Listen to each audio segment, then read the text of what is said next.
Business का पैसों से कोई लेना देना नहीं। आज भारत के हर परिवार में 50,000 से अधिक के तो मोबाइल यूज हो रहे हैं। सही है गलत? सही है गलत? लेकिन उसी परिवार के किसी इंसान को बोलिए 10,000 बिजनेस में लगा, गारंटी क्या है? तू साला जिएगा अगले 4-5 दिन, इसका गारंटी लेके आया है? गारंटी क्या है? और भारत में नौटंकी बहुत है बिजनेस के लिए। भारत में बड़े बिजनेसमैन क्यों नहीं पैदा होते? यहां नौटंकी। 50,000 का मोबाइल खरीद लेगा, लेकिन 10,000 बिजनेस में लगाने से पहले बोलेगा कि साक्षात महादेव को एक बार बुला दीजिए। अगर साक्षात महादेव आ जाते और बोल देते कि इसमें कोई रिस्क नहीं है तो हम जुड़ जाते सर। और मान लीजिए कि आपने महादेव को बुला दिया, तो आपको क्या लगता है कि अब वो जुड़ जाएगा? नहीं, अब वो अपनी वाइफ को जाके बताएगा कि महादेव मिले थे। बच्चा आता है, उसमें भी 20,000 तक का खर्चा, हाँ या ना? है ना? और अगर ऑपरेशन से आया तो सर 60,000, और खतरनाक डॉक्टर तो 1 लाख तक ले जाएगा। वो डॉक्टर ही क्या जो 2-4 लाख बच्चे के पैदाइश में ना ले ले आपसे। तो अगर तू नालायक भी पैदा हुआ है तो साला 20,000 तो गया। अगर तू नालायक भी इधर आया और अगर मान ले नॉर्मल डिलीवरी से ही आया फिर भी तो 20,000 गया। और चूंकि तू पैदा हो गया है तो अब मरेगा भी। कोविड से नहीं मरे इसका ही मतलब थोड़े कि अब अमर हो गए। अब आप मरेंगे ना। मरना भी 2 तरीके से होता है। पूरा जीवन बाइनरी है।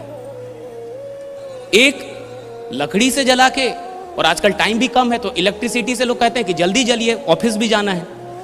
उतना टाइम नहीं है कि हम आप पे रोए, ये करे वो करे। ऐसा कुछ किए भी नहीं थे, कर्जा लिए थे आप, तो जल्दी मरिए। उतना टाइम नहीं है कि आपके लिए हम एक दिन रोएं। तो 2 तरीके से लोग मर रहे हैं। और आपको जान के हैरानी होगी कि मरना भी मुफ्त नहीं है। तो जब पैदा होने में 20,000 से अधिक लगता है और मरने में 20,000 से अधिक लगता है, तो बिजनेस फालतू का फ्री का क्यों चाहता है रे बाबा? राइट? बिजनेस का पैसों से कोई लेना देना नहीं। आज भारत के हर परिवार में 50,000 से अधिक के तो मोबाइल यूज हो रहे हैं। सही है गलत? सही है गलत? लेकिन उसी परिवार के किसी इंसान को बोलिए 10,000 बिजनेस में लगा, गारंटी क्या है? तू साला जिएगा अगले 4-5 दिन, इसका गारंटी लेके आया है? गारंटी क्या है? और भारत में नौटंकी बहुत है बिजनेस के लिए।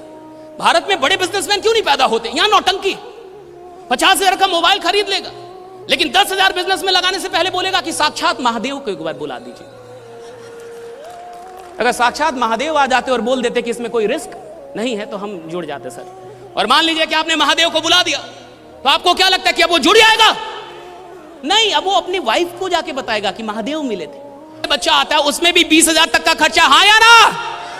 है ना? और अगर ऑपरेशन से आया तो सर 60,000, और खतरनाक डॉक्टर तो 1 लाख तक ले जाएगा। वो डॉक्टर ही क्या जो 2-4 लाख बच्चे के पैदाइश में ना ले ले आपसे। तो अगर तू नालायक भी पैदा हुआ है तो साला 20,000 तो गया। अगर तू नालायक भी इधर आया और अगर मान ले नॉर्मल डिलीवरी से ही आया फिर भी तो 20,000 गया। और चूंकि तू पैदा हो गया है तो अब मरेगा भी। कोविड से नहीं मरे इसका ही मतलब थोड़े कि अब अमर हो गए। अब आप मरेंगे ना। मरना भी 2 तरीके से होता है। पूरा जीवन बाइनरी है। एक लकड़ी से जला के, और आजकल टाइम भी कम है तो इलेक्ट्रिसिटी से लोग कहते हैं कि जल्दी जलिए, ऑफिस भी जाना है। उतना टाइम नहीं है कि हम आप पे रोए, ये करे वो करे। ऐसा कुछ किए भी नहीं थे, कर्जा लिए थे आप, तो जल्दी मरिए। उतना टाइम नहीं है कि आपके लिए हम एक दिन रोएं। तो 2 तरीके से लोग मर रहे हैं। और आपको जान के हैरानी होगी कि मरना भी मुफ्त नहीं है। तो जब पैदा होने में 20,000 से अधिक लगता है और मरने में 20,000 से अधिक लगता है, तो बिजनेस फालतू का फ्री का क्यों चाहता है रे बाबा? राइट?